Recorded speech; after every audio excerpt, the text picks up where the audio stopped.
오늘의 말씀은 로마서 4장 18절부터 25절 말씀입니다. 아브라함이 바랄 수 없는 중에 바라고 믿었으니 이는 내 후손이 이같으라 하신 말씀대로 많은 민족의 조상이 되게 하려 하심이라.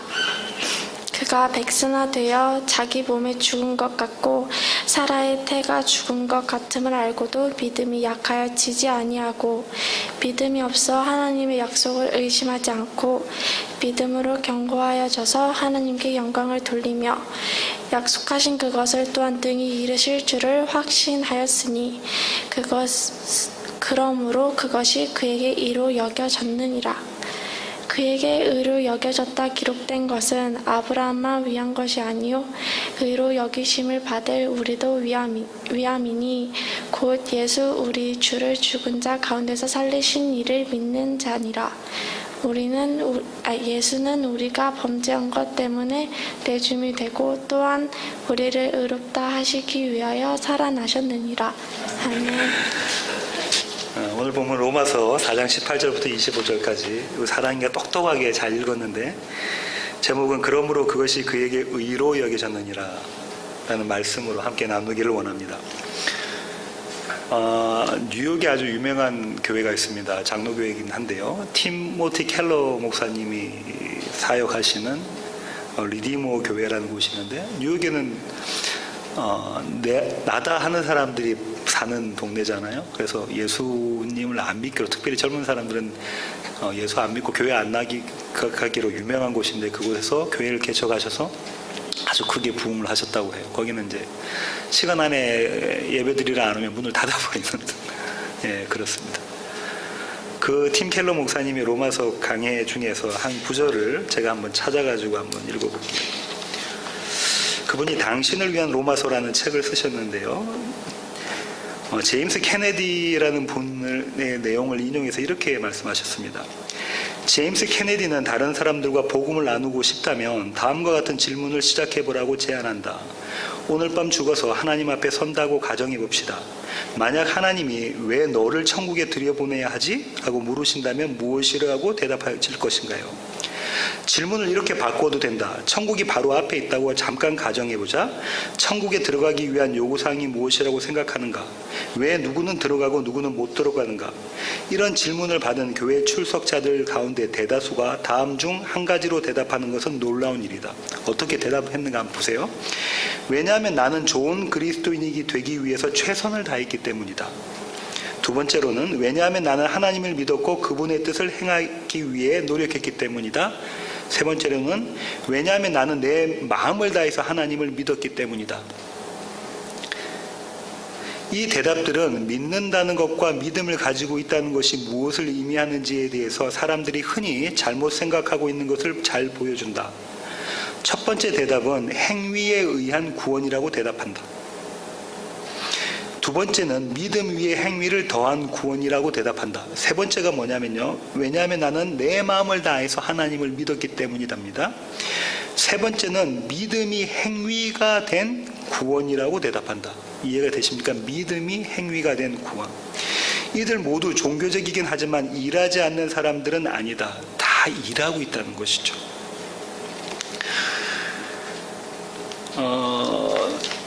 세 번째 질문을 이렇게 보면 제가 조금 다시 바꾸어 말하면 이렇게 말할 수도 있을 건데요. 나는 예수님을 믿어서 그것도 아주 열심히 말이야. 그러니까 천국 가는 건 당연한 것이지. 이 대답에는 어떤 문제점이 숨겨져 있냐면 우리가 열심을 발휘하면, 우리가 열심을 내서 예수님을 믿으면 믿음이 생기는가 하는 것입니다. 그렇다면 믿음은 우리에게 속한 것이죠. 이 부분에 대해서 로마서는 어떻게 이야기하고 있는지, 바울은 어떻게 이야기하고 있는지를 제가 살펴보려고 하는데요. 그러기 전에 로마서에 대해서 간략하게 좀 아셔야 되는데, 로마 교회의 기원은 어떤 거냐면 사도들이 세운 교회가 아니라고 학자들은 이야기합니다. 사도행전 1장에서 성령 강림 사건이 있었잖아요. 그러고 난 다음에 그때 3,000명 정도가 예수님을 믿게 되지 않습니까? 베드로의 그 설교를 통해서. 그러고 난 다음에 이 사람들이 그때 로마에 살던 디아스포르 사람들이 로마에 돌아가서 평신도들이 교회를 개척한 거죠. 그러니까 지금 말로 하면 평신도가 개척한 교회인 것입니다. 이 교회는 아주 명성이 있었어요. 어떤 명성이 있었냐면 믿음이 특출나다, 잘 믿는 성도들이 있는 교회다라고 명성이 있었습니다. 로마서 1장으로 가볼게요. 로마서 1장 8절입니다. 먼저 내가 예수 그리스도로 말미암아 너희 모든 사람에 관하여 내 하나님께 감사함은 너희 믿음이 온 세상에 전파됨이로다. 바울은 너무 기쁜 거예요. 왜냐하면 사도들이 세우지 않은 교회임에도 불구하고 이 교회 성도들의 믿음이 세상에 당시 유럽과 이쪽이 세상에 쭉 퍼진 거죠. 중동까지 이렇게 퍼진 거죠. 그러니까 얼마나 기뻤겠어요. 그런데 바울이 이 교회를, 로마 교회를 바라보면서 한 가지 필요한 것이 있었는데, 그건 뭐냐면 사도들이 가르치지 않았기 때문에 이 교회에 이단들이 좀 있었던 거죠. 그래서 복음은 이런 거야 라고 복음을 제대로 가르쳐야 할 필요가 있었던 것입니다. 그래서 바울은 이렇게 하죠. 내가 로마 교회 가기를 그토록 바라고 있다. 기회만 되면 내가 가려고 하는데 왜 가려고 했을까요? 거기서 복음을 전하고 그들이 복음을 제대로 깨달아서 서바나로, 스페인으로 바울을 파송시켜주기 위해서 그랬던 것이죠.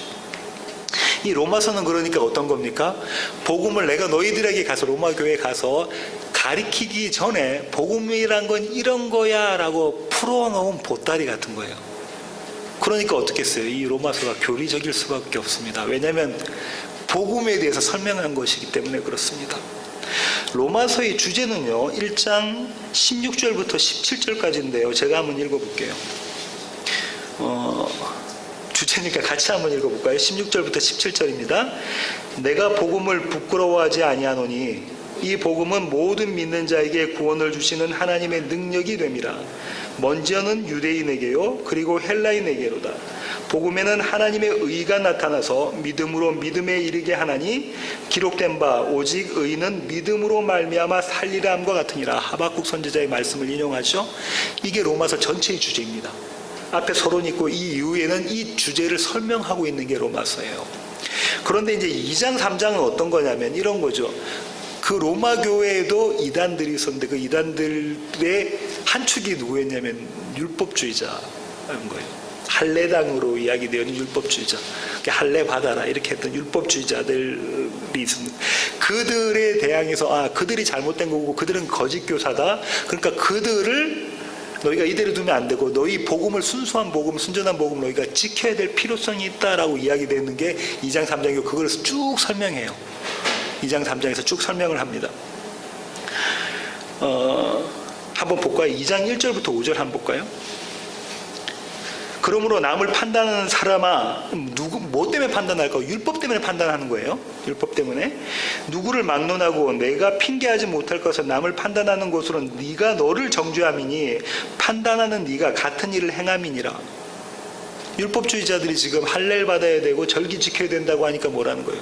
네가 지금 잘 모르고 있는데 그게 행위로 하는 것이야 라는 이야기를 하고 있는 것이죠. 이렇게 던지고 난 다음에 보세요. 2절 볼게요. 이런 일을 행하는 자에게 하나님의 심판이 진리대로 되는 줄 우리가 아노라. 이런 일을 행하는 자를 판단하고도 같은 일을 행하는 사람아, 네가 하나님의 심판을 피할 줄로 생각하느냐? 혹 네가 하나님의 인자하심이 너를 인도하여 회개하게 하심을 알지 못하여 그 인자하심과 용납하심과 길이 참으심이 풍성함을 멸시하느냐?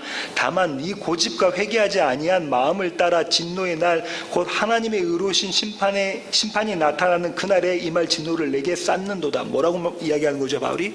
너 그렇게 하면 하나님의 심판을 받을 거야. 지금 뭐라고 이야기하고 있냐면 하나님의 의로 너희가 구원을 받는 거야. 예수 그리스도를 믿는 믿음으로 구원을 받는 거야. 근데 율법, 행함으로 인하면 너희들은 심판을 받을 것이다 라는 이야기를 하고 있는 것이죠. 그러면서 결론적으로 3장 19절부터 22절 한번 보세요. 이렇게 결론을 바울이 내립니다. 우리가 알거니와 무릇 율법이 말하는 바는 율법 아래에 있는 자들에게 말하는 것이니 이는 모든 입을 막고 온 세상으로 하나님의 심판 아래에 있게 하려 함이라. 그러므로 율법의 행위로 그 앞에 의롭다 하심을 얻을 육체가 없나니 율법으로는 죄를 깨달음이니라. 이제 율법 외에 하나님의 한 의가 나타났으니 율법과 선지자들에게 증거를 받은 것이라. 곧 예수 그리스도를 믿음으로 말미암아 모든 믿는 자에게 미치는 하나님의 의인이 차별이 없느니라. 이렇게 결론을 내버리죠. 지금 두 그룹이 사실상 한 그룹하고 바울이 지금 이야기하고 있는 거잖아요. 한 그룹이 누구냐면 율법주의자들은 할례당이란 말입니다. 그 할례당은 하나님 심판을 받을 것이다 하면서 또 다른 한 의가 나타나는데, 하나님께로부터 나타나는데 그게 누구래요? 예수 그리스도다. 이렇게 결론을 짓습니다. 결론을 지어놓고 쭉 조금 더 설명을 하다가 바울이 기가 막힌 한 수를 던집니다. 어떤 한 수를 던지냐면 이런 거죠. 율법을 강조하는 사람들은 유대인들이죠. 유대인 크리스찬이란 말이에요. 그들이 그렇게 좋아했고 존경했던 사람들이 누굽니까? 아브라함과 다윗. 자, 그럼 이렇게 이야기하는 거죠, 바울이. 그럼 아브라함과 다윗, 너희의 조상이라는, 너희들이 믿고 존경하는 그 두 사람은 어떻게 이야기했는지 한번 들어볼까? 그러면 판명 나는 거 아니니? 이렇게 멋진 한 수를 던집니다. 그게 이제 4장부터 쭉 이어지는 거예요. 4장 1절부터 3절까지는 아브라함에 대한 증거입니다. 한번 읽어볼게요, 제가. 그런즉 육신으로 우리 조상인 아브라함이 무엇을 얻었다 하리요? 만일 아브라함이 행위로서 의롭다 하심을 받았으면 자랑할 것이 있으려니와 하나님 앞에서는 없느니라. 성경이 무엇을 말하느냐? 아브라함이 하나님을 믿음에 그것이 그에게 의로 여겨진 바 되었느니라. 뭐라고 이야기하죠? 하나님을 믿음의 의로 여겨졌다. 아브라함은 이렇게 증거한다라고 이야기하는 거죠. 아브라함에게는 자랑할 것이 없다. 왜냐하면 행위가 아니라 믿음으로 얻었기 때문에. 믿음은 근데 하나님의 선물이라는 것이죠.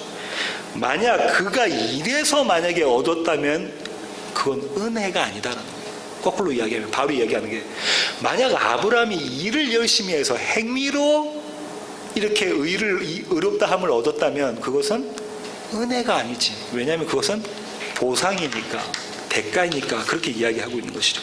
그 다음부터 4절부터 5절까지 다윗의 증거를 듭니다. 한번 읽어볼게요. 일하는 자에게는 그 삭시 은혜로 여겨지지 아니하고 보수로 여겨지거니와 이를 아니할지라도 경건하지 아니한 자를 의롭다 하시는 이를 믿는 자에게는 그의 믿음을 의로 여기시나니 일한 것이 없이 하나님께 의로 여기심을 받는 사람의 복에 대하여, 잘 들으십시오, 일한 것도 없는데 하나님께서 의롭다 하심을 받은 그런 사람은 복 있는 사람인데 그 복에 대하여 다윗이 말했다. 이렇게 말했다. 불법이 사함을 받고 죄가 가려짐을 받는 사람들은 복이 있고 주께서 그 죄를 인정하지 아니하실 사람은 복이 있도다 함과 같으니라. 뭐라고 이야기하냐면 이런 거죠. 일한 것이 없는데도 하나님께서 의로 여기심을 받는 그 사람이 복 있는 자야. 시편에서 이야기하는 복 있는 자야, 복 있는 사람아, 이건 뭐예요? 복 있는 사람의 아이덴티티, 정체성에 대한 이야기인 거잖아요. 그럼 이 지금 복 있는 사람의 정체성을 바울은 어떻게 설명했어요? 일하지 않았는데도 의롭다 하심을 받은 것, 은혜로 받은 그 사람이 복 있는 사람이야. 그러니까 그러면서 다윗이 뭐라고 얘기하냐면 죄가 가려짐을 받는 사람, 죄가 덮어졌다는 거예요. 죄가 없다는 게 아니라 죄가 덮어짐을 받은 사람, 주께서 그 죄를 인정하지 않은 사람은 복이 있다라고 이야기를 하는 거예요. 다윗은 지금 이렇게 이야기하는 것입니다. 나 죄인 맞아. 내가 그것을 인정해. 내가 죄인 중에 괴수 맞아. 그러나 하나님께서 내 죄를 덮으셨어. 그래서 난 사망에 이르지 않아. 그러니까 난 복 있는 사람 맞지? 이렇게 지금 다윗이 이야기하는 거죠. 다윗은 무슨 죄를 지었습니까? 강간하는 죄, 그죠? 간통하는 죄와 살인하는 죄. 지금 이 세상의 법으로 따지면 죽어 마땅한 자의 그 죄를 지었는데 그 죄를 지은 자가 뭐라고 얘기하죠? 나 복 있는 자야. 이렇게. 나 복 있는 자야. 다윗의 뻔뻔스러움이 느껴지십니까? 다윗이 지금 엄청 당당한 거예요. 하나님이 나보고 죄 없다 하셨대. 내 죄를 가리셨대. 세상에 보면 이건 엄청난 뻔뻔스러움 아닙니까? 이런 당당함은 도저히 이해할 수 없고 용납될 수 없는 뻔뻔스러움과 당당함이죠. 다윗이 지금 그 얘기하고 있는 거예요. 이것을 신학자들은 뭐라고 이야기하냐면 용어로 이런 용어를 씁니다. 의로운 죄인. 죄인이긴 한데 하나님께로부터 의를 받았다는 것이죠. 그래, 의로운 죄인이라고 이야기를 합니다. 그러니까 다시 말하면 십자가를 통해서 자유를 얻은 자의 의로움, 이런 것이죠. 다윗은 분명히 죄인이 맞는데 예수 그리스도 옷으로 덮여집니다. 오늘 조금 전에 성경 공부 시간에 이야기했던 것처럼 이 옷에 대한 이야기가 쭉 창세기부터 계시록까지 나와 있죠. 아담과 하와가 입었던 가죽옷, 그 다음에 벗은 몸을 덮었던, 노아의 벗은 몸을 덮었던 옷, 그 다음에 룻을 덮었던 보아스의 겉옷, 그 다음에 세마포 옷을 입고 있는 14만 4천, 계시록까지, 창세기부터 계시록까지 이 얘기하고 있죠. 다윗이 지금 이 얘기하고 있는 거예요. 그렇게 나를 덮으셨어. 나를 덮으셨어. 이 얘기하고 있는 거예요. 그러니까는 이제 이 율법을 주장하는 할례당에서는 이야기할 건덕지가 없잖아요. 왜냐하면 그 사람들이 율법을 믿는 이 할례당들이, 유대인들이 조상으로 정말로 믿고 따르고 존경한 사람이 아브라함과 다윗인데, 아브라함과 다윗이 누구의 손을 들어줍니까? 바울의 손을 들어줍니다. 율법으로는, 행위로는 구원에 이를 수 없고 하나님께로부터 의롭다 소리를 못 들어. 그런데 은혜로, 예수 그리스도를 믿는 믿음으로 말미암는 은혜로 하나님께서 너희를 의롭다 하신대. 이 두 사람이 증거를 쫙 이렇게 들어서 이야기를 하죠. 꽝꽝꽝 도장을 찍는 것입니다. 여기까지 쭉 설명을 하고 난 다음에 다시 바울은 율법의 행위가 아니라 믿음으로 얻는 의에 대해서 좀 더 설명을 하죠. 아브라함의 증거를 들어서 4장 9절부터 오늘 본문인 25절 마지막까지를 쭉 아브라함의 증거를 듭니다. 오늘은 그 아브라함의 증거에 대해서 제가 좀 말씀을 드리려고 하는데요. 오늘 본문은 4장 18절부터 25절까지잖아요. 사랑이가 읽었는데 18절부터 25절의 핵심 구절로 저는 22절을 꼽습니다. 22절 한번 보세요. 제가 한번 읽어볼게요. 그러므로 그것이 그에게 의로 여겨졌느니라. 그러므로는 그 다음에 있는 게 뭐라는 겁니까? 결론이라는 거예요. 이 컨클루전이에요. 그러므로 그것이 뭔지 모르겠어요. 그에게 누구죠? 아브라함에게 의로 여겨졌다고 그러고요. 아브라함에게 의로 여겨졌다. 여기서 두 가지 관찰할 수 있는데 이 센텐스 한 문장 같고요. 한 가지는 뭐냐면 여겨졌다라는 거예요. 의롭다는 거예요? 아니면 의롭다고 여겨졌다는 거예요? 하나님이 의롭다 하셨다라는 거예요. 나는 의로운 존재가 아닌데, 의로운 걸 아무도 한 것도 없는데 하나님이 나를 의롭다 하신다라는 거고요. 또 한 가지 관찰할 것은 그것이 과연 뭔가라는 거예요. 그것은 이 앞에 지금까지 바울이 설명하고 있는 것인데, 아브라함에게 주어진 그것이 무엇인데, 그게 뭘까요? 믿음입니다. 믿음. 이 믿음으로 아브라함은 하나님께로부터 의롭다라고 여겨졌다는 거예요. 근데 잘 보세요. 이 믿음에 대해서, 그러니까는 이제 바울이 아브라함의 믿음에 대해서 설명을 하겠죠. 앞구절에 설명합니다. 22절까지 이야기를 해놓고 앞구절 18절부터 이 믿음은 이런 거야 라고 쭉 설명을 하고 있어요. 다시 18절로 가보세요. 아브라함이 바랄 수 없는 중에 바라고 믿었으니 이는 내 후손이 이 같으리라 하신 말씀대로 많은 민족의 조상이 되게 하려 하심이라. 믿음은 바랄 수 없는 중에 바라고 믿는 것이다. 이게 18절의 이야기잖아요. 무엇을 믿는 거죠? 무엇을 믿는다고 그래요? 아브라함이 하나님의 약속, 그 약속이 뭡니까? 내 후손이 이 같으리라.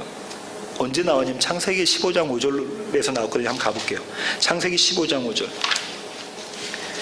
하나님께서 아브라함을 밖으로 데리고 나가시죠. 그리고 이렇게 이야기하십니다. 그를 이끌고 밖으로 나가 이르시되 하늘을 우러러 무뼈를 셀 수 있나 보라. 또 그에게 이르시되 내 자손이 이와 같으리라. 6절입니다. 아브라함이 여호와를 뭐 했대요? 믿으니 여호와께서 이를 그의 의로 여기시고. 여기 분명히 이야기하고 있네요. 바울이 지금 이 구절을 끌어다 쓰고 있는 거죠.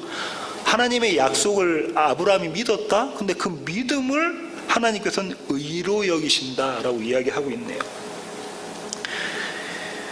여기서 우리가 생각해 봐야 될 게, 우리는 늘 어떤 입장을 취하냐면 인본주의적인 입장에서 하나님이 아니라 아브라함의 초점을 맞춥니다. 바랄 수 없는 중에 바라고 믿는 아브라함의 믿음에 우리가 초점을 맞춰요. 그럼 누가 주인공이 됩니까? 아브라함이 주인공이 되죠. 근데 바울은 그 얘기하고 있는 게 아닙니다. 초점을 누구에게 맞추라는 거냐면 하나님께 맞추라는 거예요. 하나님께. 성급하게 미리 말씀드린다면 믿음을 주신 분이 누군가를 보라는 거예요. 자, 바랄 수 없는 중에 바라는 거지, 바랄 수 없다는 건 뭐냐면 인간이 희망이 부정되는 거죠. 인간의 희망이 산산조각이 나는 겁니다. 하나님께서 이 자리로 아브라함을 밀어넣으셨다라는 것을 보셔야 돼요. 이 본문 가지고, 창세기 본문 가지고 하나님께서 바랄 수 없는 자리로 밀어넣으셨다라는 게 전제가 되어져야 그 다음에 바랄 수 없는 중에 내가 바라고 믿었다라는 지금 이 성경 구절의 결론이 나오잖아요. 그럼 그 전제가 중요한데 그걸 밀어넣으신 분이 하나님이시라는 거예요. 창세기 16장 1절부터 3절 한번 볼게요. 창세기하고 자꾸 로마서를 왔다 갔다 해야 됩니다. 창세기 16장 1절부터 3절입니다. 아브라함은 어떤 모습을 취했는가 볼게요. 아브라함의 아내 사레는 출산하지 못하였고 그에게 한 여종이 있으니 애굽 사람이라. 애굽에서 데리고 왔죠. 이름은 하갈이라. 사레가 아브라함에게 이르되 여호와께서 내 출산을 허락하지 아니하셨으니 원하건대 내 여종에게 들어가라. 내가 혹 그로 말미암아 자녀를 얻을까 하노라. 하매 아브라함이 어떻게 했대요? 사레의 말을 들으니라. 하나님의 말이 아니라 사레의 말을 듣죠. 17장으로 갈게요. 17장 15절 18절. 하나님이 또 아브라함에게 이르시되 내 아내 사레는 이름을 사레라 하지 말고 사라라 하라. 내가 그에게 복을 주어 그가 내게 아들을 낳아주게 하며 내가 그에게 복을 주어 그를 여러 민족의 어머니가 되게 하리니 민족의 여러 왕이 그에게서 나리라. 아브라함이 엎드려 웃으며 마음속으로 이르되 100세 된 사람이 어찌 자식을 낳을까? 사라는 90세니 어찌 출산하리요 하고 아브라함이 이에 하나님께 아뢰되 이스마엘이나 하나님 앞에 살기를 원하나이다. 믿었어요? 안 믿었어요? 안 믿었다는 거죠. 안 믿었다는 거예요. 안에 있는 사라는 어떤 모습이었는가 한번 보겠습니다. 18장 10절부터 12절. 그가 이르되 내년 이맘때에 내가 반드시 내게로 돌아오리니 내 아내 사라에게 아들이 있으리라 하시니 사라가 그 뒤 장막문에서 들었더라. 아브라함과 사라는 나이가 많아 늙었고 사라에게는 여성의 생리가 끊어졌느니라. 사라가 속으로 웃고 이르되 내가 노쇠하였고 내 주인도 늙었으니 내게 무슨 즐거움이 있으리요. 사례도 믿었다는 거예요? 안 믿었다? 안 믿었다는 거예요. 그럼 잘 보세요. 그들이 안 믿게 된 근거가 뭐예요? 바랄 수 없게 된 근거가 뭐예요? 아브라함은 이제 아기를 낳을 씨가 없는 거예요. 그 몸에. 봤을 거 아니에요. 내가 이제는 성관계를 부부관계를 가져서 아기를 낳을 수 없는 자라는 게 봤으니까 지금 그 얘기하는 거죠. 그 다음에 사례는요. 생리가 끊겼어요. 그러니까 도저히 바랄 수 없는 그런 자리인 거예요. 그곳에 하나님이 밀어넣으신 거죠. 그때부터 하나님의 믿음이 작동합니다. 발휘가 되는 겁니다. 우리는 누구에게 포커스를 맞추냐면 아브라함이 진짜로 바랄 수 없는 중에도 바랬구나에 포커스를 맞추는데 자 보세요. 하나님이 바랄 수 없는 자리로 아브라함과 사라를 밀어넣으십니다. 좀 더 이렇게 좀 표현을 달리하면 우겨 넣으시는 거예요. 그 자리로 우겨 넣으시는 그림이 그려져 있죠. 믿음은 바랄 수 없는 중에 바라고 믿는 믿음인 선행되어야 될 건 뭐냐면 바랄 수 없는 자리에 있는 것입니다. 바랄 수 없는 자리. 그러면 바랄 수 없는 자리가 아닌 바랄 수 있는 자리에 믿는 믿음은 뭐라는 거예요? 가짜다라는 거예요. 바람이 불고 풍랑이 일면 무너져 버릴 그 믿음이라는 거예요. 바랄 수 없는 자리에서 믿는 믿음만 믿음이라는 것이죠. 19절, 오늘 본문의 19절로 갈깁니다. 로마서 4장 19절 보세요. 그가 100세나 되어 자기 몸이 죽은 것 같고 사라의 태가 죽은 것 같으면 알고도 믿음이 약하여지지 아니하고. 바울은 아브라함의 믿음을 어떻게 이야기합니까? 어떤 상황에서도 이 믿음이 약해지지 않았다. 약해지지 않는 믿음에 대한 이야기를 하고 있네요. 그러면 또 우리 포커스는 어디에 맞추죠? 아브라함에게 맞춰가지고 어떻게 되냐면 어떤 상황에서도 약해지지 않는 아브라함의 믿음, 나도 그 믿음을 본받아야지 로 돼버린단 말이에요. 근데 이 구절도 다시 한번 돌이켜서 한번 보면 다른 얘기입니다. 초점을 다시 하는 거죠. 우리가 조금 전에 읽었던 창세기 17장과 18장에서는 아브라함과 사레가 하나님께서 주신 약속, 99세 때 아브라함이 그죠? 그 사레 90세 때 주셨던 그 약속을 아브라함과 사라가 안 믿었다는 모습이 들통이 났었어요, 거기에. 그러면 자보세요. 하나님께서 아브라함과 사라가 나는 내 몸이 죽었다라는 고백할 때까지 어떻게 하셨다는 거예요? 기다리셨다. 자기 몸이 나는 죽었어요. 지금 오늘 보면 18절이 19절이 뭐라고요? 백세나 돼서 자기 몸이 죽은 것 같고 이걸 알았다는 거죠. 죽은 것 같고 때까지 기다리시는 하나님이에요. 믿음의 포커스가 달라집니다. 내가 100세 돼서 내 몸이 죽은 줄 알고도 내가 믿었다라는 게 아브라함 믿음이 아니라 그때까지 하나님께서 잠자코 기다리고 계시는 하나님이에요. 왜냐하면 아브라함에게 믿음을 주시기 위해서 하나님께서 그렇게 하고 계십니다. 다시 말하면 아브라함한테 뭘 받아내시려고 하는 거예요? 항복. 하나님, 나는 이제 죽은 몸입니다 하고 두 손 들고 나아가서 나로서는 도저히 뭘 할 수 없는 자입니다라는 고백, 그 항복을 받아내시기까지 기다리고 계시는 하나님이시라는 거예요. 하나님 열심히 보이십니까? 멀리서 기다리시는 게 아니고요. 아브라함의 삶 가운데서 개입해야 하시면서 기다리고 계시는 하나님의 열심입니다. 그때야 비로소 어떤 자리? 내 몸이 죽었음을 깨달은 그때야 비로소 아브라함은 이런 고백을 하는 거죠. 이제 나에겐 희망이 없구나. 앞선 9절 18절에서도 보셨죠? 나에게 희망이 없구나. 나는 도대체 손 쓸 수가 없구나. 나에게는 어떤 결론이라는 게 나올 수가 없구나. 를 깨닫는 자리죠. 내 자신이 박살나는 자리, 박탈되는 자리, 그 자리입니다. 믿음은 어떤 자리에 쓴다고요? 내가 완전히 깨어지는 그 자리에서 믿음이 싹이 트기 시작합니다. 다시 말해서는 내가 흙이구나. 내가 하나님께서 창조하신 그 흙이 맞구나. 먼지가 맞구나. 티끌 맞구나. 나띵이구나. 그 자리. 그걸 깨달은 자리에 믿음이 심겨집니다. 왜 그렇죠? 이때는 내가 나를 신뢰를 못하는 자리예요. 그렇잖아요. 나로서는 도대체가 씨를 가질 수 없다는 것이 확연하게 드러지니까 누구를 신뢰 못해요? 나를 신뢰 못합니다. 내가 하고 있는 지혜, 나의 능력, 나의 사랑, 나의 열심, 이걸 신뢰를 못해요. 그러니까 신뢰할 수 있는 분에게 손을 내밀게 돼 있잖아요. 그것을 지금 바울은 믿음이라고 이야기하고 있는 것입니다. 이런 한 여인이 있었어요.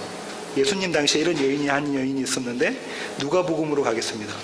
누가복음 8장 40절부터 44절입니다. 누가복음 8장 40절부터 44절. 예수께서 돌아오심에 무리가 환영하니 이는 다 기다렸음이로라. 이에 회당장인 야이로라 하는 사람이 와서 예수의 발 아래에 엎드려 자기 집에 오시기를 간구하니 이는 자기에게 12살 된 외딸이 있어 죽어가미로라. 왜 12살이죠? 이스라엘을 상징하기 위해서 12살이고 교회를 상징하는 거죠. 예수께서 가실 때에 무리가 밀려들더라. 무리가 엄청나게 지금 예수님께 온 거죠. 고쳐달라고. 43절입니다. 이에 12해를 혈루증으로 앓는 중에 아무에게도 고침을 받지 못하던 여자가 뭐라고요? 누구도 고칠 수 없는 그 여자가 예수의 뒤로 와서 그의 옷가에 손을 대니 혈루증이 즉시 그쳤더라. 누구도 고칠 수 없는 것. 그게 어떤 자리예요? 아브라함과 사라 같으면 나로서는 씨를 가질 수 없다는 걸 깨달은 자, 내가 완전히 박살되는 자리에 있던 자, 그 자가 예수님께 손을 내밉니다. 누구도 지금 누가가 이렇게 이야기했잖아요. 누구도 그 병은 고칠 수가 없어. 누구밖에? 예수밖에를 암시하고 있는 거잖아요. 이거를 마태는 이렇게 이야기합니다. 마태복음 9장 20절로 갈게요. 마태복음 9장 20절부터 21절입니다. 12해 동안이나 혈루증으로 앓는 여자가 예수의 뒤로 와서 그 겉옷가를 만지니 이는 제 마음에 그 겉옷만 만져도 구원을 받겠다 함이라. 이게 뭡니까? 바뀌는 여자의 마음에 내가 예수의 옷자락을 만지면 구원을 얻겠다 하는 이게 뭐예요? 믿음이잖아요. 근데 그게 언제 생겼어요? 누구도 고칠 수 없다라는 것을 여자가 알고 있을 때, 나는 죄인 중에 괴수 맞고 나에게는 불가능이고 나는 나띵이고 나는 먼지입니다를 깨달은 그 자에게 주어지는 게 믿음이라고 바울이 지금 이야기하고 있네요. 로마서 4장 19절에서요. 그 다음에 바울은 22절에 나와 있는 그 믿음에 대해서 한 번 더 마지막으로 설명하는데, 그것이 뭐냐면 20절과 21절입니다. 로마서 4장 20절과 21절. 믿음이 없어 하나님의 약속을 의심하지 않고 믿음으로 견고하여져서 하나님께 영광을 돌리며 약속하신 그것을 또한 능히 이루실 줄을 확신하였으니. 뭐라고 하죠? 믿음은 하나님의 약속을 의심하지 않고 확신을 가지고 견고하게 서는 것이라고 바울이 이야기하네요. 저와 여러분이 알고 있는 아브라함의 믿음은 이런 믿음 아니었거든요. 저 이거 준비하면서 이 대목에서 완전히 울었습니다. 왜 그런가 제가 설명을 드릴게요. 히브리서 기자는, 바울은 지금 아브라함의 믿음을 이야기하고 있지만 히브리서 기자는 사라의 믿음까지도 이야기하고 있는데요. 히브리서 11장 11절로 가볼게요. 히브리서 11장 11절. 믿음의 장이라는 11절에서 히브리서 기자는 사라를 이렇게 얘기합니다. 믿음으로 사라 자신도 나이가 많아 단산하였으나 잉태할 수 있는 힘을 얻었으니 이는 약속하신 일을 미쁘신 줄 알았음. 신실하신 분, 약속하신 분이 하나님이 반드시 지키신다는 걸 알았다는 거예요. 그죠? 그러니까 지금 바울, 히브리서 기자, 사도들은 지금 다 어떻게 이야기하고 있는 거예요? 이들이 믿음이 있었다라고 이야기하는 거예요. 근데 창세기에서는 18장에서 사라가 뭐라고 이야기해요? 웃었다 그러죠. 내 남편도 노쇠했고 나도 생리가 끊겨졌는데 내가 어떻게 얘기를 하? 그죠?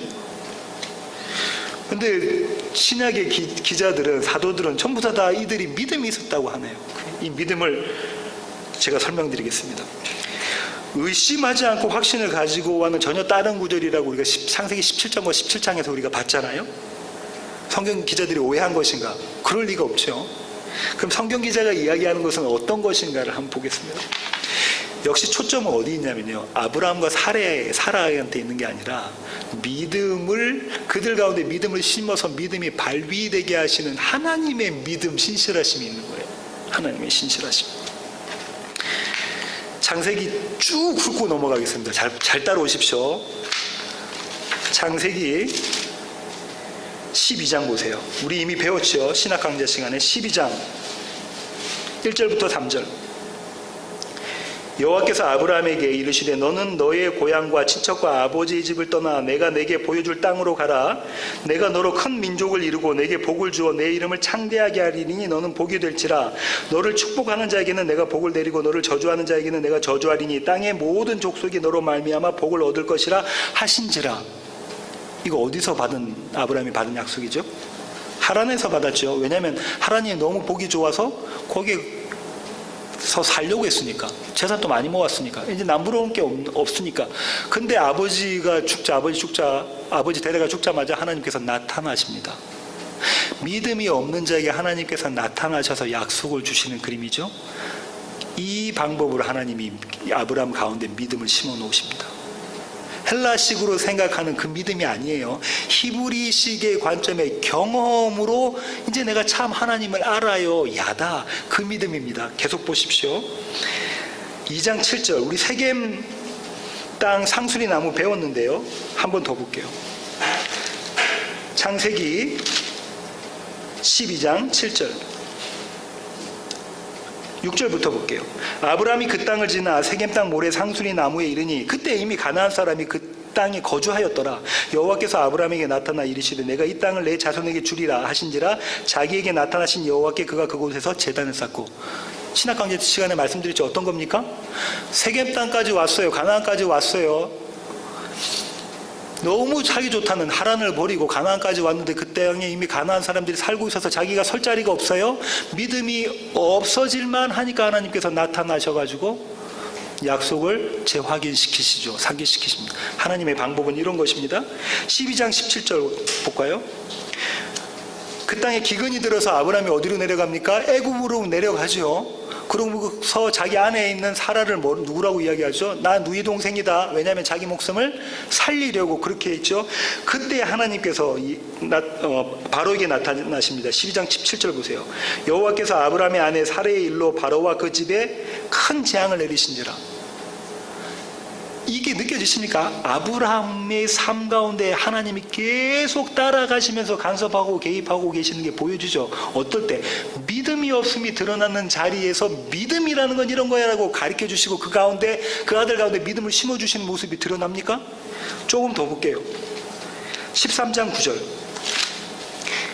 이 바로도 어쩔 수 없는 여호와 하나님을 경험하고 나서 그때의 세상의 왕이라는 바로도 어쩔 수 없는 여호와 하나님을 경험하고 나서 아브라함에게 잠시 들었던 믿음이 어떤 믿음인가 볼게요. 12장 9절이에요. 내 앞에 온 땅 있지 아니하냐. 나를 떠나가라. 네가 좌하면 나는 우하고 네가 우하면 나는 좌리라. 나는 이제 눈에 보이는 이거 괜찮아. 네가 하고 싶은 대로 해. 왜? 나에게는 여호와 하나님이 계신다라는 믿음으로. 이 믿음이 누구 믿음이겠어요? 하나님이 아브라함 가운데 심어 놓으신 그 믿음이라는 것이죠. 이걸로 그치지 않습니다. 14장 11절부터 16절 한번 볼까요? 14장 11절부터 16절. 내 왕이 소돔과 고모라의 모든 재물과 양식을 빼앗아가고 소돔에 거주하는 아브라함의 조카 롯도 사로잡고 그 재물까지 노력하여 갔더라. 14절로 갈게요. 아브라함이 그의 조카가 사로잡혔음을 듣고 집에서 길리고 훈련된 자 318명을 거느리고 단까지 쫓아가서, 지금 318명이 누구하고 붙어요? 가솔입니다. 가솔. 집에서 훈련받은 훈련 얼마나 했겠어요? 그 가솔하고 누구하고 붙어요? 4개국 연합국과 붙어요. 그 싸움에 붙으러 갑니다. 그죠? 15절. 그와 그의 가신들이 나뉘어 밤에 그들을 쳐부수고 다메섹 왼편 호박까지 쫓아가 모든 빼앗겼던 재물과 자기의 조카 롯과 그의 재물과 또 부녀와 친척을 다 찾아왔더라. 믿음의 행동을 하죠. 내 목숨을 아끼지 않고 가는 믿음의 행동을 해서 쫓아오잖아요. 그러고 난 다음에 누가 남습니까? 살레망 멜기세덱이 나와서 떡과 포도주 줘요. 살렘이 뭐예요? 네. 평강의 왕이잖아요. 평강의 왕이 누굽니까? 예수 그리스도라고 히브리서 기자가 예수 그리스도 상징한다고 이야기죠. 뭘 줘요? 떡과 포도주가 뭐예요? 주의 만찬이잖아요. 저와 여러분이 하는 예수님의 십자가와 빈 무덤에 대한 이야기를 여기 담고 있는 거잖아요. 그렇게 믿음을, 예수 그리스도를 통한 믿음을 쭉 설명해 가고 있습니다. 좀 더 볼까요? 15장 1절부터 2절. 이후에 여호와의 말씀이 환상 중에 아브라함에게 임하여 이르시되 아브라함아 두려워하지 말고 나는 네 방패여 너의 지극히 큰 상급이니라. 아브라함이 이르되 주 여호와여 무엇을 내게 주시려 하나이까. 나는 자식이 없사오니 나의 상속자는 이 다메섹 사람 엘리에셀 뿐입니다. 나에게 상속자가 없어요 하고 믿음 없음을 보여주죠. 그 다음에 하나님께서 뭘 하세요? 이제 나가봐. 하늘의 별 봐. 그렇죠? 좀 전에 우리가 아까 읽었던 이 별만큼 네 자손이 있을 것이다 라고 이야기하시고 그 다음에 뭐 하세요? 쪼갠 재물, 희생재물 사이에 하나님이 횃불이 지나가시고 내가 이렇게 쪼개져서 너를 구원할 거야 라는 말씀하시죠. 믿음 없어질라 하면 하나님께서 끌어올리시고, 믿음 없어지려고 하면 하나님께서 끌어올리시고, 아브라함의 삶 가운데 하시는 게 보이십니까? 한 군데 또 더 볼게요. 18장 17절부터 19절. 소돔과 고모라 사건인데요. 자, 이거 보세요. 여호와께서 내가 이르시되 내가 하려는 것을 아브라함에게 숨기겠느냐. 아브라함은 강대한 나라가 되고 천하 만민은 그로 말미암아 복을 받게 될 것이 아니냐. 하나님의 약속을 재확인시키십니다. 내가 그로 그의 자식과 권속에게 명하여 여호와의 도를 지켜 의와 공도를 행하게 하려고 그를 택하였나니. 뭘 위해서 하나님이 아브라함을 택하셨대요? 의를 이루게 하려고 아브라함을 택했다라고 하시네요. 그죠? 아브라함을 택했더니 목적이 있는 거죠. 이는 나 여호와가 아브라함에게 대하여 말한 일을 이루려 합니다. 약속을 반드시 지키시는 하나님. 그러면서 뭐에 대한 이야기를 하냐면 소돔과 고모라가 멸망할 것이다 이야기하죠. 이 약속을 받은 아브라함이 또 믿음을 발휘합니다. 뭐라고 이야기합니까? 뭐라고 이야기하는가 보세요. 24절. 23절부터 볼게요. 아브라함이 가까이 나아가 이르되 주께서 의인을 악인과 함께 멸하려 하시나이까? 그 성 중에 의인 50명이 있을지라도 그렇게 하시겠습니까? 28절. 45명만 있어도 45명 있어도 그렇게 하실 겁니까? 30절. 30명이 있으셔도 그렇게 하실 겁니까? 31절. 20명이 있으셔도 그렇게 하실 겁니까? 32절. 10명밖에 없어도 주님 그렇게 하실 겁니까? 그러니까 하나님 뭐라죠? 내가 네 기도 듣고 그렇게 안 할게. 10명만 있어도. 지금 이 모습은 누구의 모습을 아브라함이 드러내는 겁니까? 예수 그리스도 중보자 되시고 중대자 되시고 대속자 되신 예수 그리스도의 모습을 드러내면서 주님 이렇게 하시겠습니까? 근데 소돔과 고모라에 의인이 있어요, 없어요? 없어요. 의인이 없다는 것은 롯은 의인이라는 거예요, 아니라는 거예요. 롯도 의인이 아니다라는 거예요. 근데 하나님이 택하신 롯을 하나님께서 끄집어내십니다. 의인은 하나도 없어. 그런데 중재자를 통해서 끄집어내겠다. 네가 롯을 위해서 기도하고 있는 것이니 그걸 설명해 주고 계시네요. 예수 그리스도에 의한 구원, 그 믿음을 계속해서 아브라함의 삶 가운데서 가르쳐 주고 계시죠. 조금 더 볼게요. 20장 1절 2절. 아브라함이 거기서 네게브 땅으로 옮겨가 가데스와 술 사이 그랄에 거류하며 그의 아내 사라를 자기 누이라 하였으므로 그랄 왕 아비멜렉이 사람을 보내어 사라를 데려갔더니, 이 행동 애굽에서 했는데 여기서 또 한다, 그죠? 그랄 왕한테. 그러니까 뭐예요? 아브라함은 믿음이 없는 자라는 게 발각된 거예요. 계속해서 그 믿음 네 거 아니다라는 걸 가르쳐주고 계시는 것이죠. 그 다음에 11절, 20장 11절 보세요. 아브라함이 이르되 이곳에서는 하나님을 두려워함이 없으니 내 아내로 말미암아 사람들이 나를 죽일까 생각하였으며, 믿음 없음이 들통났습니다. 지금 아브라함은 어떻게 생각하고 있는 거예요? 자기에게만 하나님이 있고 여기 있는 사람들은 하나님을 모르니까 그 하나님께서는 이 네게베 땅에 있는 이 가데스와 술 사이에 있는 그랄의 왕, 이 왕을 다스릴 수 없는 분으로 생각하고 있는 거잖아요. 믿음 없음이 그냥 들통난 거잖아요. 근데 하나님께서 어떻게 하시냐면 그 가운데서도 하나님이 믿음이란 건 이런 거야, 내가 구원자야라는 걸 가르쳐주고 계시잖아요. 조금 더 볼게요. 21장 1절부터 5절. 여호와께서 말씀하신 대로 사라를 돌보셨고 여호와께서 말씀하신 대로 사라에게 행하셨으므로 사라가 임신하고 하나님의 말씀하신 시기가 되어 노년의 아브라함에게 아들을 낳으니 아브라함이 그에게 태어난 아들 곧 사라가 자기에게 낳은 아들을 이름하여 이삭이라 하였고, 마침내 약속하신 아들을 주십니다. 그죠? 반드시 약속을 성취하시는 그 하나님을 아브라함으로 하여금 경험하게 하시는 거예요. 경험하게 하시죠? 그 다음에 한번 조금 더 볼게요. 이스마엘과 이삭을 한번 볼게요. 21장 11절부터 12절. 21장입니다. 아브라함이 그의 아들로 말미암아 그 일이 매우 근심이 되었더니, 왜 그래요? 이스마엘이 이삭을 자꾸 괴롭히니까. 그죠? 이스마엘은 육의 몸으로 낳은 것이고 이삭은 약속으로, 은혜로 주어진 그 두 아들이 싸우고 있으니까요. 근데 하나님께서 누구를 내보내게 하시죠? 이스마엘을 내보내라, 옛성전은 허물게 해라, 이 얘기를 하고 계시는 거네요. 그렇게 해서 믿음이라는 걸 다시 심어주십니다. 21장 22절 볼게요. 그때의 아비멜렉과 그 군대 장관 비골이 아브라함에게 말하여 이르되 내가 무슨 일을 하든지 하나님이 너와 함께 계시도다. 이제는 어떻게 해요? 이방 사람들도 하나님이 아브라함과 함께 하신다는 것을 증거를 하네요. 세상도 하나님이 아브라함과 함께 하신다는 걸 알 정도로 되어버린 거예요. 그죠? 이게 믿음이라는 겁니다. 이게 믿음이라는 거예요. 그 다음에 22장 1절부터 2절. 그 일 후에 하나님이 아브라함을 시험하시려고 그를 부르시되 아브라함아 하시니 그가 이르되 내가 여기 있나이다. 여호와께서 이르시되 네 아들 네 사랑하는 독자 이삭을 데리고 모리아 땅으로 가서 내가 네게 일러준 한 산 거기서 그를 번제로 드리라. 시험이 닥쳤다, 그죠? 아브라함에게 시험이 닥쳤어요.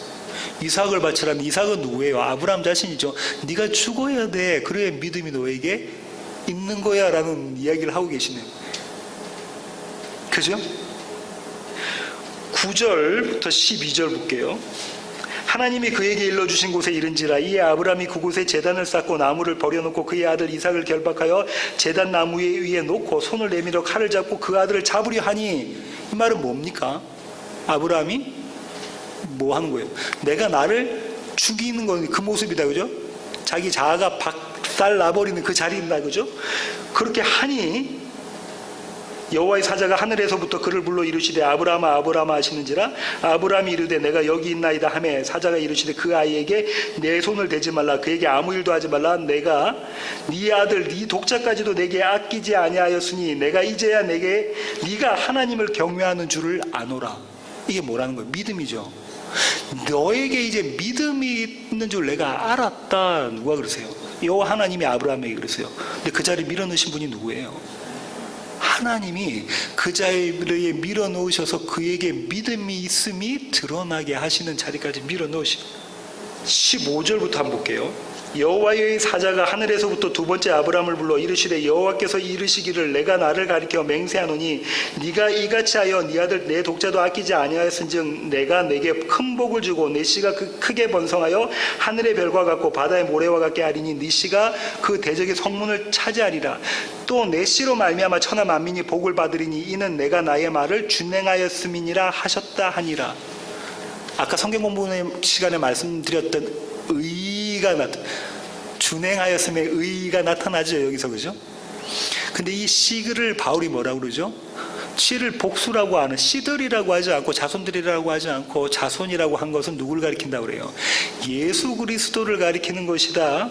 예수 그리스도로 말미암아 아담과 하와 그리고 노아에게 그다음 아브라함에게 주셨던 복, 창대하리라, 번성하리라, 번창하리라, 그 복을 주겠다. 누구를 통해서? 예수 그리스도를 통해서라고 하면서 예수 그리스도를 믿는 믿음에 대해서 여기서 종지부를 찍으십니다. 뭐 지금 하시겠냐면 아브라함의 마지막에 고백하게 했던 게 뭐라고요? 네가 한 번 하나님만을 경외하는 것을 내가 알았다. 하나님이 다 만들어 놓으시고 아브라함으로 하여금 내가 하나님을 정말로 사랑합니다라는 자리까지 가게끔 만들어 놓으시고 뭐라고 하는 거예요? 네가 이제 나를 믿구나라고 말씀하시는 것이죠. 치킨은 반반이 있는데 믿음은 반반이 없어요. 치킨은 양념 반, 켄터키 반이 있는데 믿음은 반반이 없어. 믿음은 온전한 것밖에 없습니다. 그래서 예수님이 뭐라 하시죠? 네가 돈과 하나님을 같이 섬길 수가 없다. 돈은 뭐예요? 나란 말. 우상, 세상. 네가 애굽과 바벨론과 하나님을 같이 섬길 수 없다라요. 그럼 하나님 어떻게 하신다는 거예요? 반드시 반반이 아니라 온전하게 하나님을 경외하는 자로 만들어 가시겠다. 만들어 내시겠다. 그게 믿음이에요. 누가 아브라함의 믿음을 견고하게 하셨습니까? 하나님이. 한 인생에, 지금 우리가 아브라함 인생을 쫙 봤잖아요. 창세기를 통해서. 한 인생의 처음부터 마지막까지 일일이 개입하고 간섭하시면서 아브라함을 어떤 자로 만들어요? 오직 하나님을 경외하는 자로 만들어 가시는 것입니다. 하나님이 열심히 느껴지십니까? 제가 이 본문을 이렇게 준비하면서, 설교를 준비하면서 여기에서 막 무너졌어요. 울었어요. 저와 여러분의 삶, 백필식 목사의 삶, 처음 이 땅에 올 때부터 하나님께서 데려가실 그날까지 내버려 두지 않으시고 삶의 매 순간마다 찾아오셔서 간섭하고 개입하시면서 믿음을 견고하게 세워주세요. 오늘 읽었던 로마서로 다시 가셔서요. 로마서 4장 20절이 뭐라고요? 믿음이 없어 하나님의 약속을 의심하지 않고 믿음으로 견고하여져서라는 게 이제 감이 오십니까? 그냥 이거를 관념상으로만 생각하지 마시고요. 아브라함의 전 생애를 생각하시면 하나님께서 이 믿음이 없어서 약해지지 않게 만드시면서 믿음이라는 것 위에 견고하게 세우시는, 아브라함을 세우시는 그 하나님의 열심을 아셔야 된다는 말이에요. 그 하나님의 열심을. 이게 느껴지셔야 돼요. 이게 믿음이구나라는 게 느껴지셔야 돼요. 로마서 4장 18절부터 오늘 본문인 로마서 4장 18절부터 22절까지 바울이 말하고 있는 아브라함의 믿음은 어떤 거예요? 정리해보면 18절부터 도저히 바랄 수 없는 자리로 밀어넣으시는 하나님, 그죠? 도저히 바랄 수 없는 자리로 밀어넣으셔야 그때부터 믿음이 발휘가 되는 거예요. 근데 그 자리가 아니면은 믿는다는 무늬만 있고 흉내만 내지 믿음이 아니에요. 왜? 나의 지식, 나의 능력, 나의 힘으로 할 수 있는 게 믿음이 아니잖아요. 그 자리로 하나님이 밀어넣으십니다. 그렇게 해서 항복을 마침내 우리로 하여금 항복을 받아내시는 거예요. 그리고 또 어떤 하나님이세요? 아브라함이 몇 살 될 때까지 기다리세요? 100살 될 때까지 기다리십니다. 99세까지 99살까지 아브라함이 뭐라고 했다고요? 나는 이제 나을 수 없어요. 믿음이 없는 자였는데 100살까지 기다려서 그 항복의 자리로 기다리고 계시는 그 하나님의 인내와 열심이 느껴지십니까? 느껴지세요? 100살까지 기다리고 있어요. 그 자리까지 가게끔 기다리고 있는 거예요. 언제? 나 이제 주님 손 들었어요. 나 이제 주님께 항복할게요. 나 이제 주님 마음대로 하세요. 내 삶은 내 거 아니고 하나님 겁니다. 그 자리까지를 기다리고 계시면서 끌고 가고 계시는 하나님의 열심이 느껴지십니까? 마지막으로는 하나님 어떤 분이세요? 삶의 한순간도 그냥 내버려 두지 않으시고 매 순간 하나님이 아브라함을 쫓아가시면서 따라가시면서 지겹도록 따라가시면서 그 안에 믿음이 흔들리지 않고 약해지지 않고 견고하게 세워가시는 그 하나님의 열심이 느껴집니다. 제가 준비하면서 여기서 무너졌습니다. 내 삶 가운데 이렇게 하고 계신 그 하나님. 믿음은 아브라함의 열심이 아닙니다. 믿음은 하나님의 열심이에요. 그 열심에 담겨져 있는 게 뭐냐면 하나님의 지혜, 하나님의 지혜로 만든 그 믿음, 약속, 하나님의 능력, 반드시 성취해 가시는 하나님의 신실하심, 그리고 그 약속을 주신 대상을 사랑하는 하나님의 사랑, 하나님의 모든 성품이 그 안에 담겨져 있는 것. 그게 믿음이에요. 하나님이 우리에게 하나님을 드러내시는 것, 그게 믿음이란 말이에요. 하나님의 약속은요, 우리의 변덕스러운 의지에 달려있으면 안 됩니다. 우리는 매일 조삼모사 하잖아요. 아침 다르고 저녁 다르고 1시간 전후가 다르잖아요. 1, 2분 전도 달라요. 남편하고 부부하고 조그만 거 한 개 갖고 싸워가지고 지금까지 좋아했다가 뭐 싫어했다가 막 이러는, 우리의 이 변덕스러운 의지에 달려있는 게 아니에요. 믿음은 우리의 것이 아니라는 거예요. 믿음은 누구에 달려있어요? 하나님의 열심에 달려있습니다. 하나님의 성품에 달려있는 것이 믿음입니다. 전 설교 처음에 읽었던 그 책을 한 번 더 읽어보려고 하는데요. 오늘 설교 처음에 제가 던졌던 질문이 기억나십니까? 믿음은 우리의 행위로 얻는, 열심으로 얻는 것이 아니다라는 걸 던졌잖아요. 팀 켈러 목사님이 거기에 대해서 어떻게 결론을 지으시는가를 제가 한번 읽어볼게요. 만약 믿음이 순종과 같다면 우리는 자신과 자신의 능력을 믿는 것과 같다. 이해되십니까? 믿음이 순종, 행위와 같다면 우리는 우리 자신과 자신 스스로와 자신의 능력과 지혜와 자신의 성실함, 이런 것을 믿는 것과 같다. 그래서 성공하면 교만에 빠지거나 자랑하고, 그죠? 그렇게 믿음이 주어지면 뭐 하겠어요? 자랑하게 된다. 아까 바울은 뭐라죠? 자랑할 수 없다 그러죠. 자랑할 수 없다. 실패하면 자신을 혐오하거나 절망하게 된다. 그죠? 성공하면 내 거고 실패하면 내가 이것밖에 안 되나 이렇게 돼버린다는 것이죠. 팀 켈러 목사님, 토마토 켈러 목사님은 이건 믿음 아니다. 하지만 믿음이 구원에 대한 하나님의 약속을 신뢰하는 것이라면 어디에 포커스가 맞춰져 있어요? 하나님께 포커스가 맞춰져서 그 하나님이 반드시 그 약속을 지키시는 분이라면, 그것을 신뢰하는 거라면, 우리가 믿는 것은 하나님과 하나님의 능력이다. 내가 아니라. 이렇게 결론 짓습니다. 요새 많은 기독교의 크리스찬들이 성도라고 하면서 교회는 출석을 하면서 믿음을 내 것이냐 생각을 하는 경향이 있어. 그거 아니다라고 지금 바울이 이야기하고 있죠. 이렇게 해서 설교를 끝내면 좋겠는데 바울이 덧붙입니다.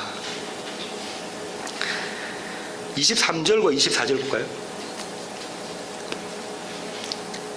그에게 의로 여겨졌다 기록된 것은 아브라함만 위한 것이 아니요 의로 여기심을 받을 우리도 위함이니 곧 예수 우리 주를 죽은 자 가운데서 살리신 이를 믿는 자니라. 뭐라고 이야기하고 있냐면 지금 바울이 이렇게 하는 거예요. 이거 끝이 아니다. 너 지금 내까지 쭉 설명했지. 믿음은 하나님께서 주시는 것이고 그 믿음으로 말미암아 우리가 의롭다함을 받는 것인데 아브라함의 삶으로 해서 증명이 됐잖아요. 근데 그건 아브라함만 위한 것이 아니고 너와 나 우리를 위한 것이다. 그렇게 우리에게 적용을 시킵니다. 여기서 주의 있게 보셔야 될 게 이 우리가 누구를 설명하고 있는가 보세요. 우리는 어떤 자라고 그래요? 의로 여기심을 받은 자. 내가 의로운 게 아닌데 하나님께서 너를 의롭다 하시는 그 사람. 그리고 또 두 번째로 우리를 어떻게 설명합니까? 예수 우리 주를 죽은 자 가운데서 살리시는 하나님을 믿는 자. 부활시키시는 생명 가운데 참여시키는 그 하나님을 믿는 자. 이것이라고 이야기하고 있는 거예요. 이게 우리야. 너와 너는 이런 크리스찬이야. 이런 아이덴티티를 가진 사람이야. 이거죠. 우리는 하나님께로부터 어떻게 났다는 거예요? 죄 없다 십자가, 죄 없다라고 선언을 들은 사람이야 이미. 그리고 우리는 그 죄 중에 머물러 있는 게 아니라 빈 무덤을 경험해서 부활로 생명 가운데 살아남을 입은 사람이야. 그게 우리야 라고 설명을 하면서 아브라함이 갖고 있던 것 우리에게 적용을 시킵니다. 그죠?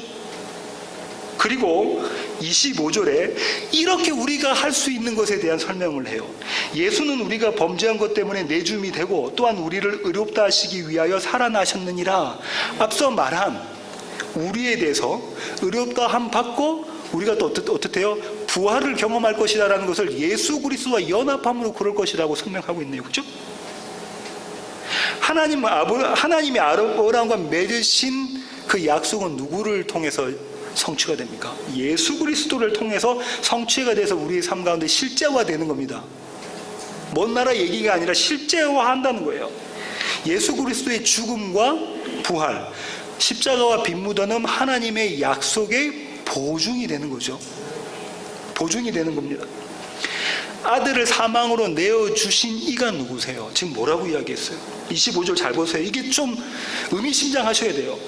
예수는 우리가 범죄한 것 때문에 내줌이 되고 내어줬대요. 사망 가운데 우리 때문에 누가? 아버지이신 하나님이 우리를 내어주고 예수를 내어주고 그 다음에 우리를 의롭다 하려고 다시 살리셨대요. 둘 다 우리다. 그죠? 우리를 위해서 내어주고 살리셨다는 거네요. 예수님은 하나님의 아들이시죠. 저와 여러분 하나님의 아들입니까? 그러면 우리의 삶 가운데 하나님께서 우리를 사망 가운데 내어주고 생명으로 다시 일으킬 거다. 너 이거 믿니? 바울이 얘기해. 로마 교회야, 이거 네 알고 있냐? 너희는 매일 40년의 광야 시간 가운데 40주야의 비 내리는 그 홍수 가운데 어떻게 한다는 거예요? 이 십자가와 빈 무덤을 경험하게 될 거야. 세상 가운데 내어줌을 당하고 다시 일으킴을 받아. 너는 네가 할 수 있다는 그 자리에서 반드시 무너지는 것을 경험하고 하지만 예수 그리스도로 다시 살아나는 것을 경험할 거야. 이 얘기하고 계시네요. 그죠? 누굴 통해서? 맏아들 되신 예수 그리스도와 우리의 형님 되시는, 우리의 남편 되시는, 우리의 주인 되시는 그분과 연합함으로. 그럼 바울이 이야기했던 오늘 22절에 바울이 얘기했던 게 뭡니까? 22절에 그러므로 그것이 그에게 의로 여겨졌다라는 그것이 믿음인데 믿음이 의가 아니라 그것은 예수 그리스도예요. 근데 예수 그리스도를 믿는 믿음인데 주인공은 예수 그리스도고 믿음은 뭐 어떤 거냐면 그 예수 그리스도와 나를 연합시키시는 거. 정확히 얘기하자면 그런 겁니다. 의는 누구밖에 없어요? 예수 그리스도의 의를 우리에게 덮어주신 거라. 저는 오늘 설교의 마지막을 존 파이퍼 목사님, 여러분 잘 아시는 존 파이퍼 목사님의 로마서 강해 복음과 하나님의 은혜라는 책의 한 구절을 읽는 것으로 마치려고 합니다. 이분이 존 버년 아시죠? 철로역정 쓰셨던 존 버년의 다른 책이 있는데, 그게 뭐냐면 죄인 괴수에게 임한 풍성한 은혜라는 책이 있는데, 그 책에 있는 것을 인용하셨어요. 제가 한번 읽어볼게요.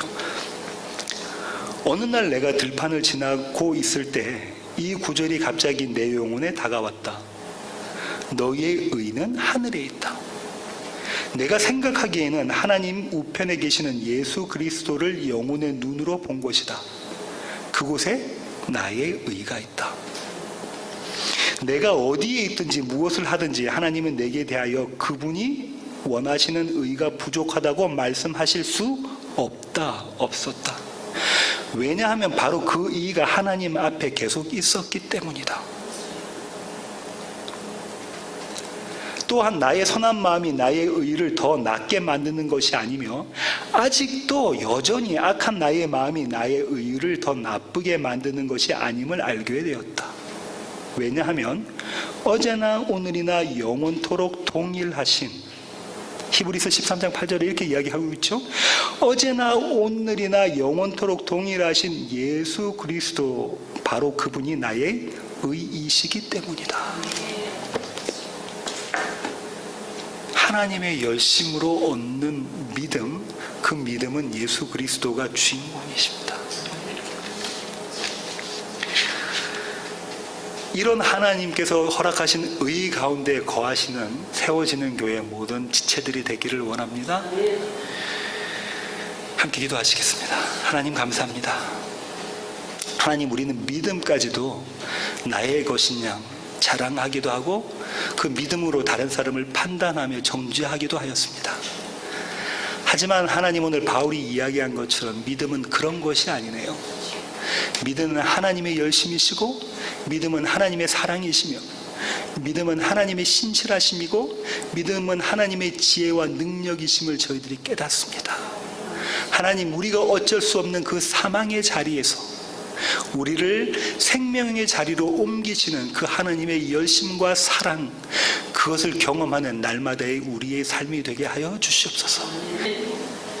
이제는 우리 주 예수 그리스도의 놀라우신 구원의 은혜와 하늘 아버지의 극진하신 사랑과 날마다 우리 안에 내주하셔서 우리로 하여금 이 새 노래를 부르게 만드시는 성령님의 충만하심이 주님 앞에 머리 숙인 세워지는 교회 모든 지체들 한 분 한 분 머리 위에 그들의 삶 가운데 이제로부터 영원토록 함께 하시기를 예수 그리스도의 귀하신 이름으로 간절히 축원하옵나이다. 아멘.